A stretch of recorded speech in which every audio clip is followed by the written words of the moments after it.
Halo, perkenalkan nama saya Damar Arianto dari kelas 12 IPA 3. Asal sekolah saya dari SMA 57 Jakarta. Kali ini saya akan membahas materi tentang listrik dinamis atau listrik arus searah. Listrik dinamis itu adalah listrik yang muatannya bergerak dalam arus listrik ya. Dan untuk pembahasan selanjutnya diikuti video ini sampai habis ya. Pertama kita akan membahas tentang hukum Ohm ya. Apa itu hukum Ohm? Hukum Ohm adalah hukum yang menyatakan bahwa perbedaan tegangan pada penghantar akan sebanding dengan arus yang melewatinya. Nah, lalu ada juga rumusnya. Rumusnya itu R sama dengan V dibagi I, yang dimana R-nya itu adalah hambatan, lambangnya ini ohm ya, ini lo ohm nih lambangnya nih, ohm. Lalu ada V sebagai tegangan, lalu I sebagai arus, satuannya itu ampere. Nah, biasanya ini hukum ohm ini dipakai pada soal yang kayak rangkaian gitu ya. Nah, rangkaiannya tuh kayak gini nih.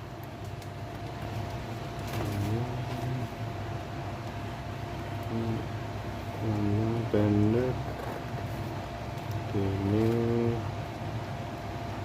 ini jadi celana ngadem. ya. Di sini ini V-nya nih, ini tempat V-nya.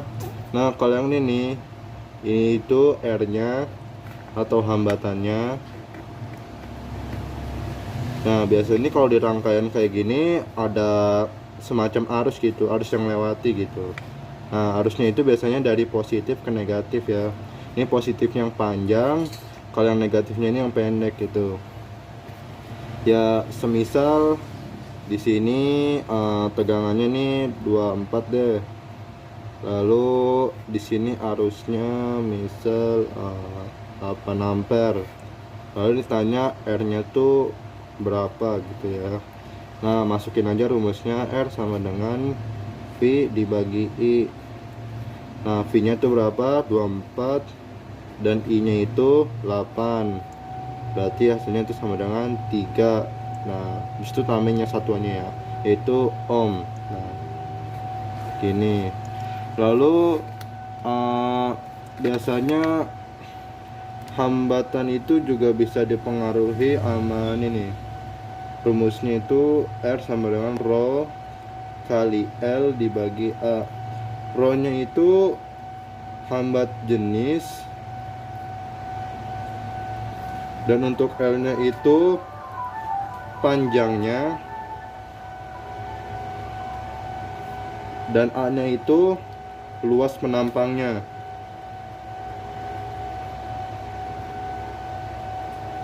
Jadi hambatan itu bisa dipengaruhi oleh hambat jenis, lalu juga panjangnya, panjang penampang, dan juga luas penampangnya.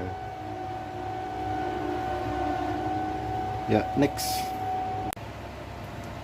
Ya, yang kedua kita akan membahas tentang rangkaian seri dan paralel ya. Rangkaian seri begini. Pertama, rangkaian serinya.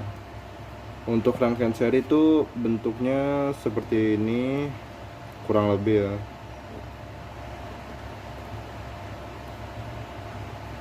Nah, begini. Misal di sini R1, di sini R2, di sini arusnya positif negatif, di sini tegangannya. Misal untuk nyari hambatan totalnya, jadi hambatan seluruh rangkaiannya itu rumusnya itu misal RT ya, R total gitu. R1 ditambah R2 ditambah seterusnya ya, sampai berapa banyak R-nya gitu ya, yang ada dalam satu rangkaian gitu ya. Nah, kotakin dulu biar nggak lupa.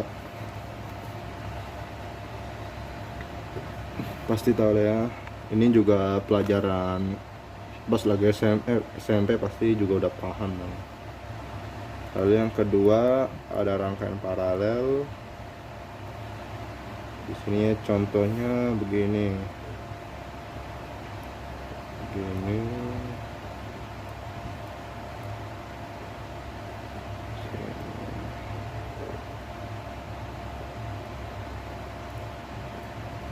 Ini V-nya, ini arusnya. Misal di sini R1, ini R2 tengahnya, R3 bawahnya ya. Nah, untuk mencari hambatan total dari seluruh rangkaian ini itu rumusnya itu 1 per RT sama dengan 1 per R1 ditambah 1 per R2 ditambah 1 per R3 ditambah seterusnya ya.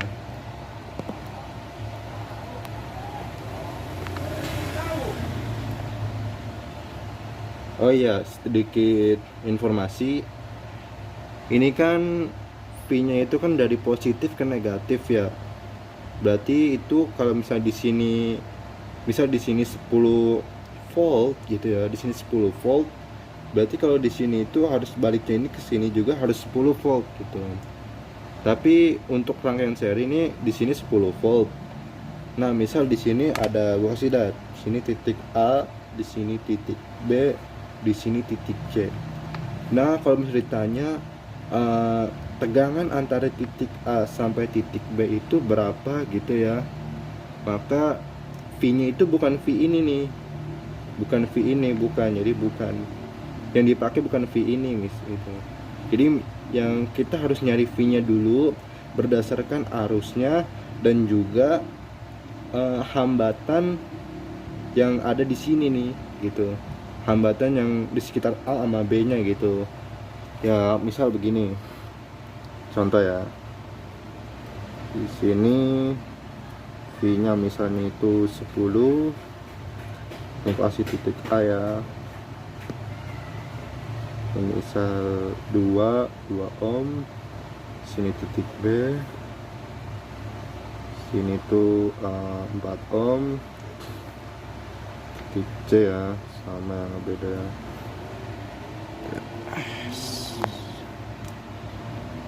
Nah, misal ditanya itu VAB, misal tegangan dari A ke B ya, tegangan dari A ke B itu berapa gitu. Maka kita nyarinya itu pertama itu rumusnya itu R sama dengan V per I, yang dimana R nya, nah kalau R nya itu yang nggak dipakai bukan hambatan total ya, berarti kalau ditanya VAB ya sekitar VAB gitu. Sudah, jadi R nya itu 2, V nya itu yang ditanya, I nya, oh ya lupa I nya. Misal di sini I nya berapa ya, I nya 1 aja lah ya, 1 ampere ya, I nya 1. Nah maka tegangannya itu sama dengan 2 volt. Nah gitu. Kalau tegangan dari B ke C itu berapa? Ya jelas. Kalau di sini 2 volt, berarti dari sini ke sini ya 8 volt. Ya gitu ya, paham ya? Ya. Dan juga kalau untuk seri itu arusnya itu dari sini ke sini tuh sama aja ya. Beda dengan paralel ya. Kalau paralel ini nih, jadi ini arusnya dari ini ke sini, lalu ke atas. Ini kan ada percabangan ya, percabangan. Ini percabangan nih artinya nih dibagi gitu. Jadi misal di sini I-nya di sini berapa, di sini berapa, lalu kebagi lagi. Tapi ntar ujung-ujungnya harus sama gitu. Misal di sini 5 ampere, ya balik lagi sampai sini harus 5 ampere juga gitu. Paham lah ya? Ya, kali ini selanjutnya kita akan membahas tentang hukum Kirchhoff ya. Hukum Kirchhoff yang pertama itu berbunyi, pada setiap titik percabangan dalam sirkuit listrik dari arus yang masuk ke dalam titik itu sama dengan jumlah arus yang keluar dari titik tersebut, atau total arus pada sebuah titik itu adalah sama dengan 0. Jadi itu sigma I totalnya itu sama dengan sigma itu jumlah ya, jumlah I masuk ditambah jumlah I keluar, atau bisa disebut sama dengan jumlah arus yang masuk sama dengan jumlah arus yang keluar ya. Lalu yang kedua, jumlah terarah dari beda potensial listrik di sekitar sirkuit itu sama dengan 0, atau jumlah tegangannya itu sama dengan 0. Nah, di sini gua ada contoh soal ya. Contoh soalnya begini ya. Ada 3 tegangan, 12, 8, 5 ya. Nah, terus yang ditanya berapa nilai dari arus ke-1, arus kedua, dan arus ketiga. Nah, untuk menyelesaikan soal ini kita harus memakai sistem loop ya. Sistem loop. Nah, sistem loop itu kayak gini nih. Nah, loop. Nah, jadi misal di sini titik mulainya ya. Di sini misal titik A. Nah, kalau titik A berarti di sini berarti kita harus pertama tuh nyari pernyataan dulu ya, pernyataan ke-1 ya. Pernyataan ke-1 itu dari titik A sampai titik A lagi gitu ya. Jadi sini mengalir gitu ya, harusnya ngalir. Percaya banget, tapi kan nih lewat sini dulu nih ya, ke bawah dulu. Ini yang ketemu nih ya, 2 ohm. Nah, 2 ohmnya itu diganti ohmnya yang ini nih. Jadi di sini kan lewatin arus yang ke I2 gitu ya. Jadi menjadi 2 I2. Lalu kan ini masuk nih, setelah itu masuk ke tegangan ya. Nah, tegangan yang masuk ini positif nih, masuknya ke positif ya. Nah, jadi itu ditambah 8. Ini jadi voltnya nggak usah ditulis gitu ya. Lalu ke sini lagi, terus ke atas. Tapi ini masuknya ke yang pendek nih, masuknya ke negatif, berarti dikurang 12 sama dengan 0. Nah, berarti I2 nya itu berapa? 8 kurang 12 min 4, di sini 4, berarti sama dengan I2 nya itu sama dengan 2 ampere. Berarti I2 itu 2 ampere ya. Nah, berarti tinggal nyari I1 sama I3 nya. Nah, untuk nyari, lalu kita buat pernyataan yang kedua ya. Pernyataan yang kedua ini kita buat loop dari sini ke sini sampai titik awal lagi ke sini. Nah, gitu ya. Jadi pertama itu dari sini I1, lalu lurus lagi masuk ke I3 terus ketemu nih hambatan 7 ohm. Nah, karena dia berada di arus I3 jadi 7 I3. Lalu masuk lagi ke bawah. Terus ini kan ketemu nih ya tegangannya, ngelewatin tegangan, dan tegangan ini masuknya ke positif nih, masuk ke positif dulu ya. Jadi itu ditambah 5. Nah, lalu ke bawah lagi, sini balik. Terus ini ketemu nih ya yang pendek, berarti masuknya ke yang pendek atau masuk ke negatif kita, jadi dikurang 12.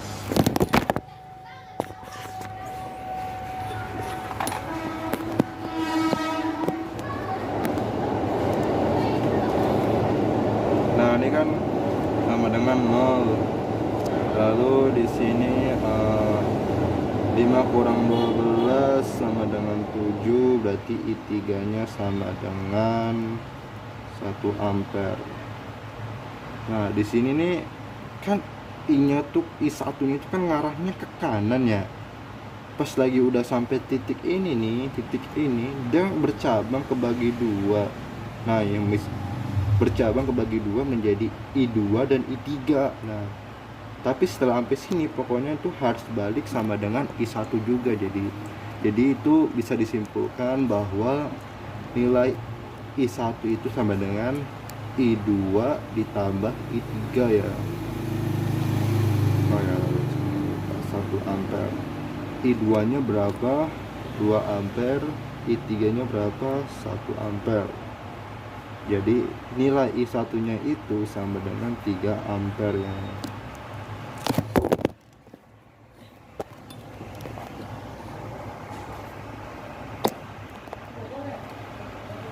1 ampere ya, 3 ampere ya. 3 ampere. Ya. tegangan jepit. Nah, untuk ini gue udah kasih contohnya nih ya. Misal di sini ada rangkaian ya, ini baterai dihubungkan dengan benda ya. Benda, oh ini misal di dalam benda ini ada hambatan 8 ohm ya gitu ya. 8 ohm. Misal kita cari apa tuh arusnya tuh berapa gitu. Apakah arusnya itu lalu V per I, apakah arusnya V per R, arusnya 9/8? Ya salah ya, ini salah ya, soalnya ini beda gitu ya. Soalnya di sini di dalamnya ada hambatan dalam ya. Ini hambatan dalam nih lambangnya R ya, jadi ini ada hambatan dalam tuh senilai 1 ohm. Nah, untuk mencari tahu arusnya dulu, kita bikin rangkaian dulu ya, seperti ini nih bendanya ada hambatan 8 ohm, lalu di sini GGL nya 9 volt ya. Nah, seperti yang tadi gue bilang ya, kalau lu nyari arus gitu ya, bukan langsung 9 dibagi 8 gitu ya. Kalau misalnya ada hambatan dalam, ini hambatan dalamnya juga dihitung gitu. Jadi hambatan dalamnya di sini bernilai 1 ohm. Nah, lalu bikin rangkaian lagi ya, jadi biar ada hambatan totalnya gitu. Di sini 9 ohm. Nah, 1 ditambah 8 biar jadi hambatan totalnya itu sama dengan 9 ohm. Maka arusnya itu sama dengan V per R. V nya berapa? 9, R nya juga 9. Jadi nilainya itu adalah 1 ampere ya. Oh, misal ditanya tegangan jepitnya tuh berapa gitu ya. Satu ya, misal ditanya tegangan jepit pada benda berapa gitu ya, udah tinggal masukin aja sama dengan R sama dengan V dibagi I. R nya kayak pertama ini, R nya itu yang dipakai bukan R total gitu, hambatan dalamnya tuh nggak masuk gitu ya, hambatan dalamnya tuh nggak masuk gitu. Jadi yang dipakai nih R pada bendanya aja gitu. Nah, R pada bendanya itu berapa? 8, V nya 9. V nya belum diketahui ya, V nya belum diketahui karena ditanya nih ya. Jadi ini tegangan pada benda nih, tegangan pada benda yang ditanya. Lalu arusnya itu berapa? Yang diketahuin 1. Jadi V nya itu sama dengan 8 volt.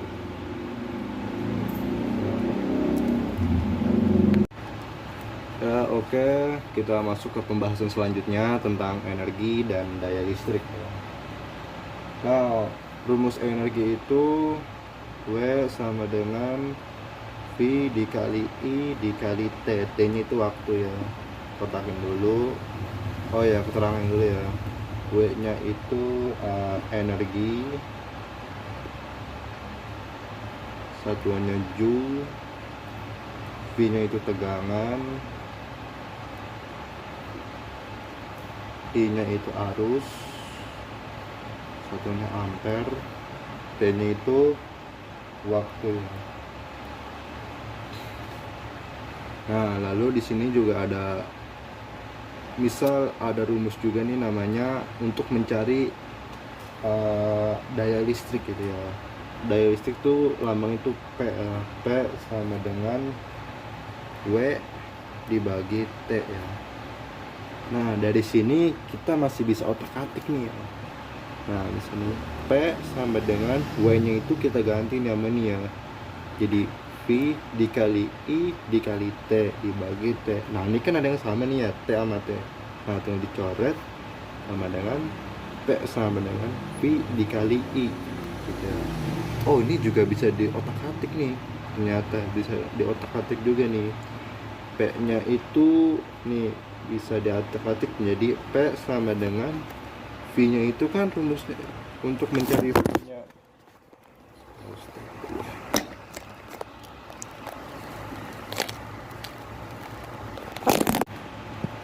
Ya, ini kan P itu sama dengan bisa V dikali I ya. Nah, V-nya itu kan kita pernah dapat rumus ya. R sama dengan V dibagi I. Nah, V-nya itu bisa kita rubah juga ya. R dikali I sama dengan V ya, gitu ya. Jadi V-nya itu bisa kita rubah jadi I kali R. Jadi ini I dikali R dikali I. Nah, I-nya ini kan 2, jadi bisa I kuadrat dikali R gitu. Atau ya bisa kalian otak-atik juga lah ya. Ya pokoknya nih awalnya gitu ya. Jadi bisa fisika tuh, jadi kalian tuh harus bisa ngotak-atiknya gitu ya.